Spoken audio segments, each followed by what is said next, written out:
right, well, welcome and thanks for stopping by today. I'm Jo from the Crafty Nomad, and today I'm going to be joined by Beth from EvaPaige Quilts. Beth recently joined me in one of my live sessions for my Quilt Hive membership. My Quilt Hive membership is for quilters who are looking to kind of improve their skills, learn some new ones, that kind of thing. And yeah, as I said, Beth joined us in that, which was really fun. So Beth and I met a number of years ago through an online support group for pattern designers, and then I think it was last year, Beth joined in with one of my free motion quilting courses, which I will ask you about later, Beth, obviously. But first, yeah, let's just talk about, I suppose the reason that you joined us in Quilt Hive recently was because of your sort of speciality technique is kind of dealing with scraps, and that month's activity was all about scraps, which is why we got together to do that. But tell my followers who won't know you, tell them a little bit about what you do and where you're kind of coming from in quilting terms. Okay, I'll use all the quilting terms. So thank you, Jo. This is fun. I come to quilting from a past as a flight attendant, actually, weirdly enough. So that's not the transition that most people make. I did not know But that. I know. I thought I'd throw something new at you. I started quilting, let's see, it was in 1995 because that's the year I got married. And my husband was working full time and working on his MBA, his Master's of Business Administration, I guess. And so he was gone a lot. And I was flying, which is a very sort of part-time job with, fairly full-time benefits. So I was only working like maybe 9 to 11 days a month. So I had all this free time. So I kind of taught myself how to quilt. And so that's where I came into quilting. And then probably about 7 years later, I started designing my own stuff. And then that kind of transitioned into being a scrappy designer, which is how we kind of met, meshed ourselves together yesterday on Quilt Hive. Yeah. So I have designed many patterns that use mostly scraps, which quite honestly quilt shops don't love because it doesn't sell yardage for them. But the technique that I came up with is called the accordion sewn half square triangles technique.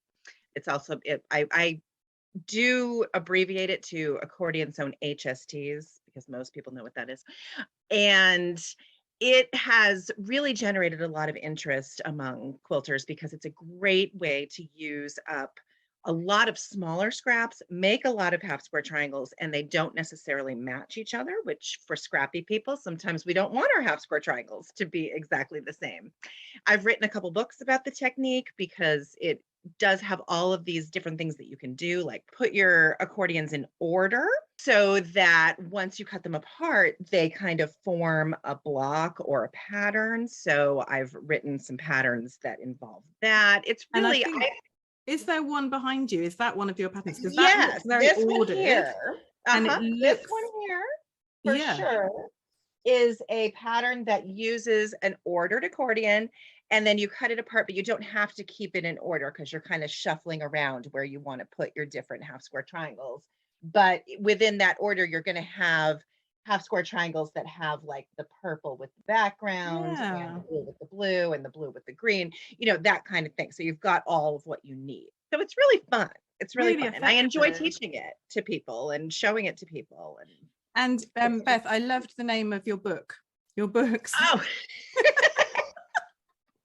yes. The first book I called Jazz Up Your Scrap Quilts with the half square, with the accordion sewn HSTs. And then I really struggled with the second book name because I was like, that was such a great first book name. What do I do now?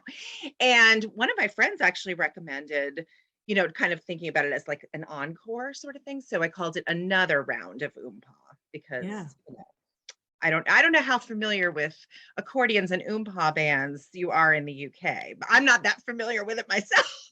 but I know it's very casual and very much like square dancing and ballroom dances. Like the link is there. That's brilliant. And so Beth, on your YouTube account, do you have a video, right, all about showing you how to do that?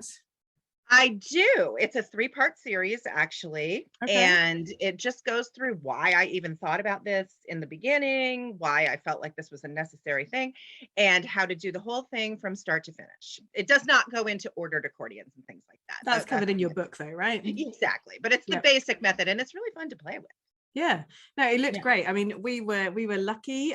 You actually did like a little demonstration for us in the Quilt Hive, which was really good fun to watch. And I know all the members thoroughly enjoyed that. So thanks very much. That was great. Oh, yeah. So yeah, no, that's really good fun. The other thing that I really wanted to ask you about actually was last year you joined the free motion quilting course. You actually joined my my intermediate free motion quilting course. So I think I call it my FMQ builder course, which I'm hoping to run much later in the year. I'm actually running the beginner one actually starting next week on Saturday the 5th of February. Yes. But yeah, but you joined the intermediate one. So how is that going for you since then? Oh my gosh. Okay. So first of all, you advertised it on that group that we are both part of. You said, "Hey, I have this starting up. Anybody interested?" Or just, tell your followers, whatever. And I was like, well, I need to do this. So I kind of was like, should I do the beginner one or should I do the intermediate? And then I said, no, I am an intermediate. I can Yeah. do this. So I think that's important for quilters too. Like we often devalue our own skills, but I was like, you know what? I have been machine quilting for a long time. And yeah, I'm not that great at it, but I know how to stipple. I know how to straight line. Yeah. I know how to do the basics. So I'm going to go for it. And it was perfect because the way you went through it was very methodical. You started with something just, I feel like we did do some stippling, but there was more to it. There was maybe Yeah, there loops was a little and bit of a stuff. recap, I think, at the beginning, but then we kind Yeah. of jump in with petals, I think. I've got a feeling it's petals. Yeah, I feel like petals were leaves. fairly, yeah. So Yeah, there's petals were fairly minimal, I think on that course, there's minimal kind of teaching on kind of like your basics on FMQ because we cover that in the beginner course. So we do jump in straight with the designs on that one. And so you were really kind of immersed straight away in let's do this building design. And then we're going to add this next one and we're going to build up to feathers, and we're going to get there. Right. So, yeah. Right. Which is something that I had never really, like, I've not tried feathers because they do. If you just look at a feather and go, oh yeah, I'm going to quilt that, you go, oh God, no, I'm not going to quilt that. Like that's too much to jump into. But the way you did it, the builder is a great word for it because you built right up from the loops and the petals and I loved all the flower petal things. Yeah. Like really cool flower petal things. And then you gave us like a cute little bunny for Easter. That was extra. Yes, that was fun. I may even have a picture I can send you of that. So yeah, I really, really loved the way that you put that class together and made it very accessible to pretty much any level. Like as long as you were familiar with your machine and had done some stippling before, I feel like you could probably even handle the builder if you were confident enough, but I think it's great that you have two different levels of it too, for the very, very beginners and then those that are ready for.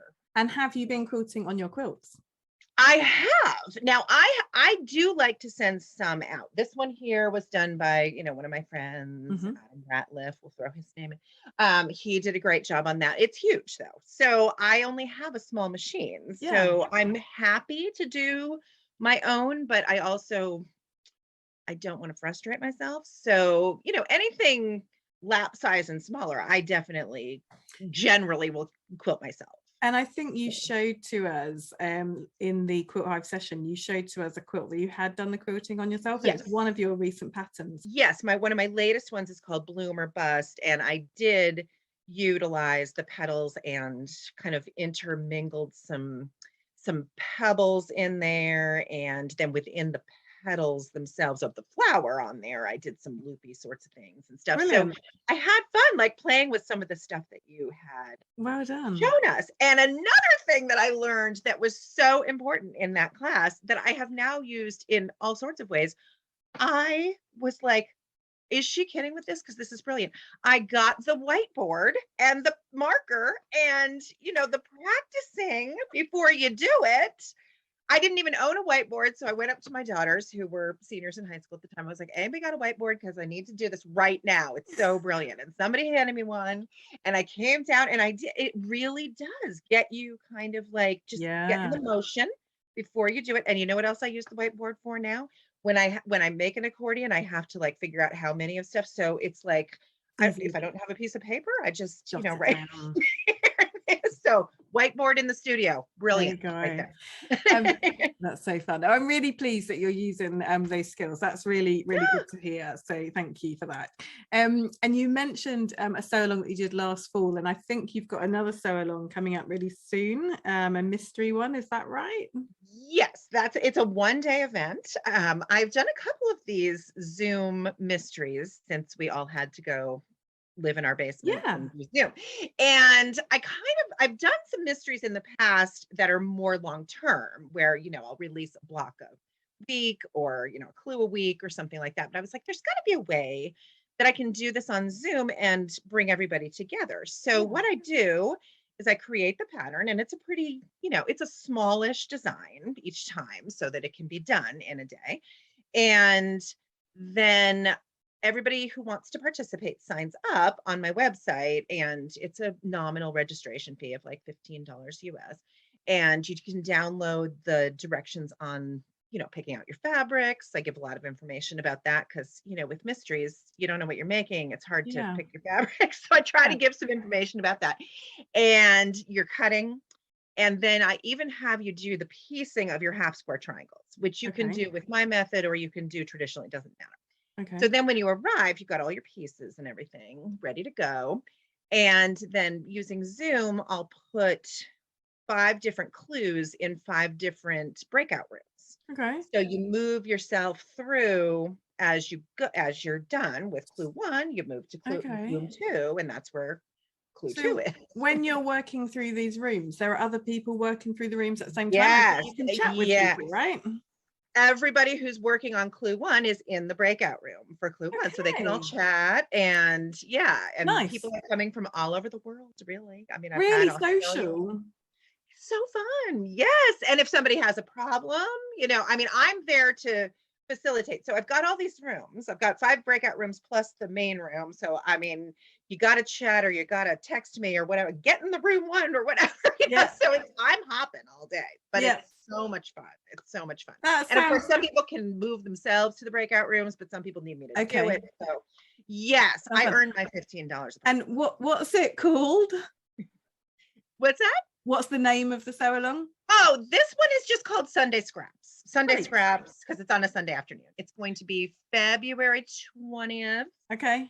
And so US time, it is starting at noon Eastern time, because I'm in Massachusetts. Oh, that's good for us. That's a fairly good time for most of the world, I think. So yeah. And what else have you got coming up? Anything else you want to chat about? I don't have anything else necessarily coming up. No, that's my big thing for now. I want to know more about okay, so when I was in Quilt Hive yesterday, I was fascinated by the walking foot stuff people were showing. A lot of people in the show and tell were showing walking foot quilting designs that they had done. And I actually had my mystery quilt that I can't show you because, it's the mystery on the floor. And that woman who was fabulous, who showed her spiral one. Oh, yes. I'm looking at it on the floor. I'm like, I need to try that. Clearly, I need to try that because it's not very big. And now I feel like I need to get some tips on how to start it. But once I start it, I feel like I'd be okay. But do you teach a class? I did the free motion. Do you teach a 6 or 8 week or whatever it was class on just walking? I don't, but it is something that might happen. And the reason is, so if I tell you a bit about Quilt Hive. So Quilt Hive, I set up in September last year as a monthly kind of club, if you like. But I wanted it to be an online teaching kind of club where every month I would teach a different technique to the participants, and so there would be a lot of kind of learning going on within the club. But I also wanted it to be a really nice kind of social place, supportive, kind of getting encouragement from each other. And so we do have a corresponding Facebook group, and we have a community within the portal itself as well. And so it's kind of got both of those elements, which I think are really important. And so the monthly content, it doesn't matter when people join up. So, you know, if someone joined tomorrow, they would still start at month 1 for them. So they would get month 1 content, even though there are people that have been in like 5 months and are already on month 5. So it would still drip out, you know, to them every month. They'd get a new kind of set of, classes, if you like. And so they would be able to access those through the portal. They're all pre-recorded, you know, in the usual way that you're used to my Freemotion quilting. So it's pre-recorded short videos for people just to work through at their own pace within that month or later. They're not going to go anywhere once you're a member. So long as you're a member, you still have access to them. When you leave the club, you don't keep the access to those classes. Which is different to my courses. So my courses that run, once you've paid for that, you can come back and access that content anytime. So it's a little bit different. It's run as a membership. The fee is fairly small in comparative to a course, which is why. But so the way that we've set it up is we start off with cutting for accuracy. So month 1 is all about cutting for accuracy. Month 2 is all about precision piecing, because I wanted to cover both of those topics first, because if you come in and you perhaps don't have all of those basics covered, you kind of are setting yourself up to perhaps fail on some of the other, later stages. Whereas if you get all those covered from day dot, you've got confidence, about you. You're happier with your results you're getting straight away. And it kind of just gives people, that happy feeling, really. And so, so that's the beginning. And then we move on to 2 sets of walking foot months. So there's 2 different months for walking foot quilting, and we cover, you can't see them very clearly, but on the quilt behind me, that's all of the blocks that we made within those 2 months. Yes, I've seen those. Yeah. And then month 5 is scrappy quilt as you go. Very fun. Month 6 is a different type of quilt as you go, where you put your blocks together just there. So how you join quilted blocks. So that's that. And then we've got other topics that we're going to cover, in the future months, such as foundation paper piecing, English paper piecing, how to modify and adapt patterns. So there's a whole range of different kind of things that we're going to be, covering, but it's always kind of technique based and with some sort of project that runs along with it. So there's also a library in there where we've got things like different closures for cushions and pillows, things like that. We've got a zippy pouch pattern, not this one, but there is one in there. So there is a library of other bits and pieces that you can access, whatever month you're in. And then we have live sessions, which obviously you joined in with. So every month there's a live session for people to ask questions or do some show and tell. We sometimes have breakout rooms so they can get to know some of the other members. So yeah, that's kind of it in a nutshell, really, as Quilt Hive. So, and I'm thoroughly enjoying it. There are, I think, it's so much fun. I mean, everybody just came, it was funny. Everybody just came in at once. It's like, oh, it's time. Boom, here we are. And they were lovely, but it was really, everybody was so supportive of each other, and you and Tracy kind of interact, get it all done, and everything was very well done. I may have to join. That's nice. Lots of nice comments in the chat box, so that's always really nice to see, isn't it? So that's Quilt Hive. I run free motion quilting courses, so that's all good. And the other thing that I do kind of every year is block of the month. Did not even know that. So do tell. Okay.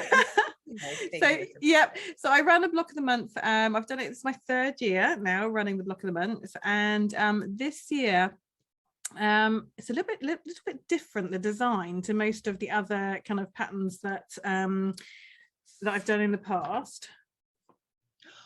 I have seen that. Yes. Okay. Yeah, it's very modern. It's cool. Very modern. Yeah, and it's called the glitter ball quilt, because it looks a little bit like a glitter ball. Oh, for sure. Disco ball.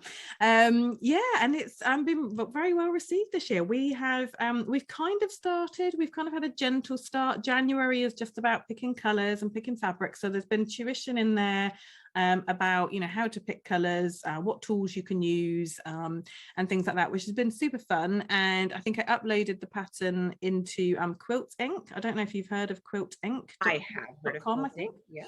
Yeah. Fantastic tool.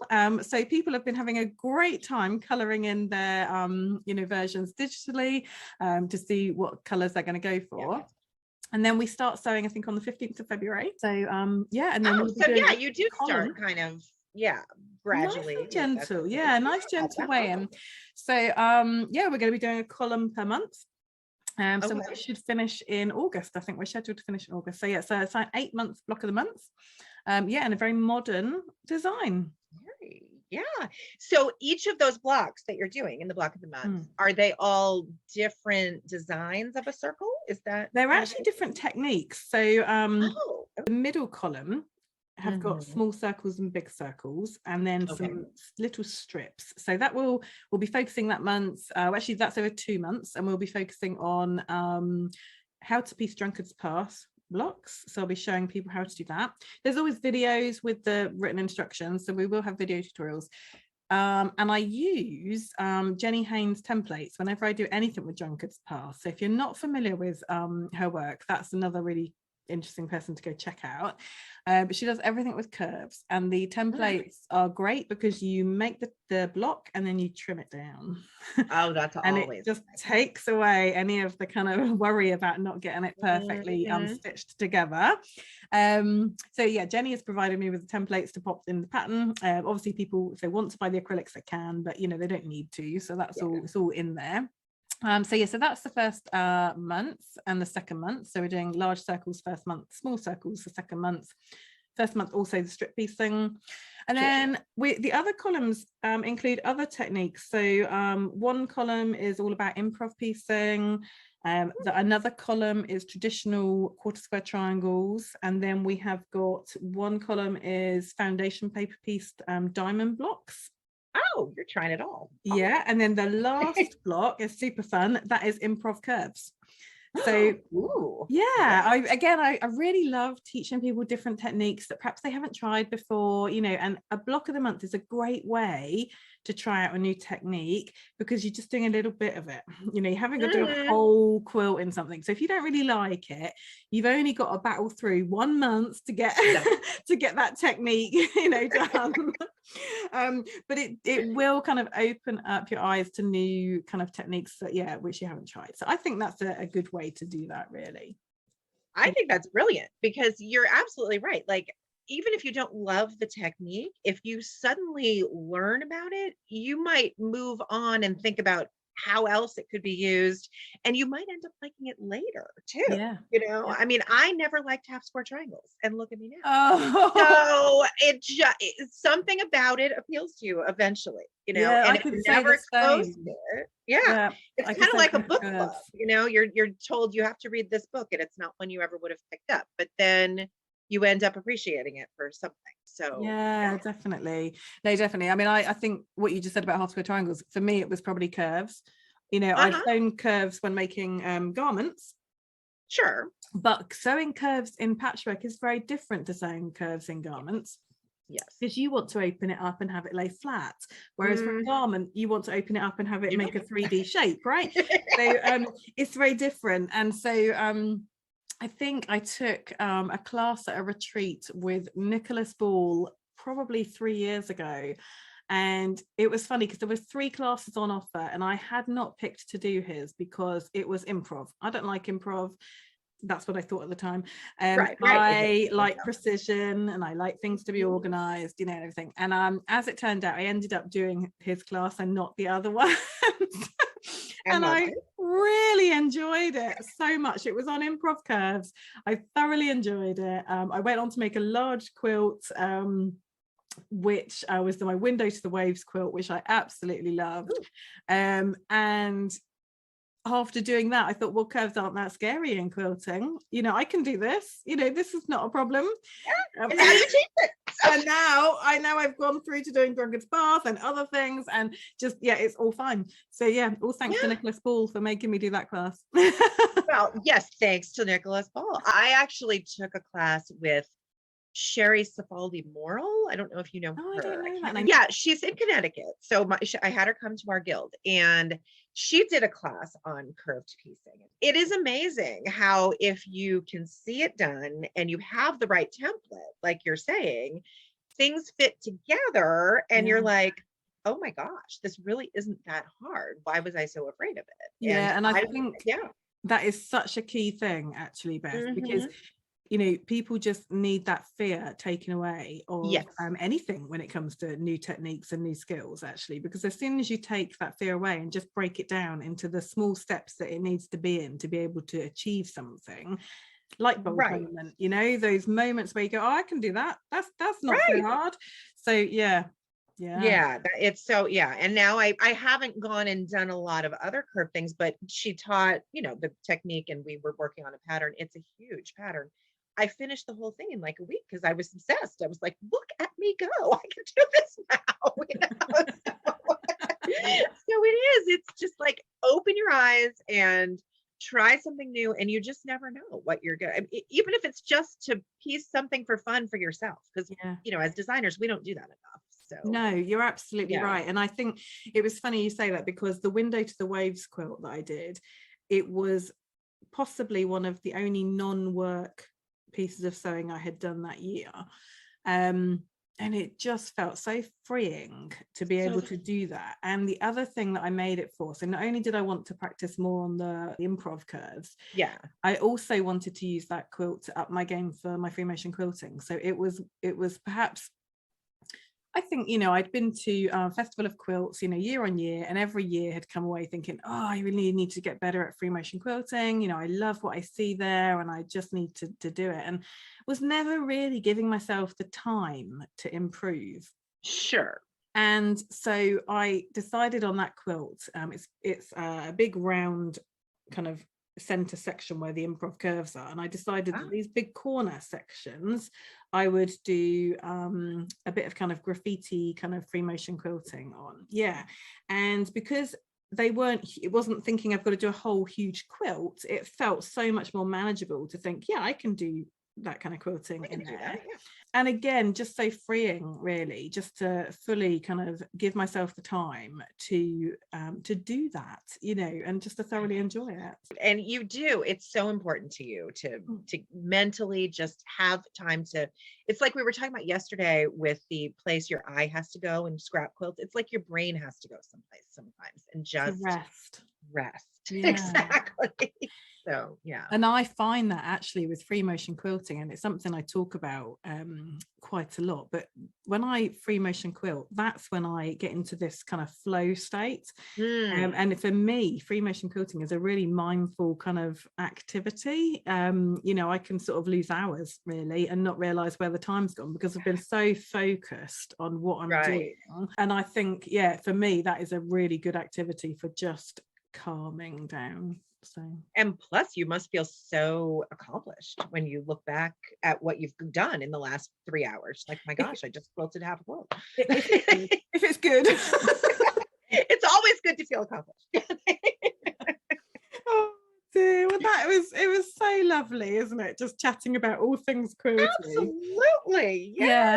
Really nice. So thank you so much. Thank you. And if you ever do a course that is all walking foot, I am going to be the first sign up. Thanks so much for joining us. Thanks. See you next time.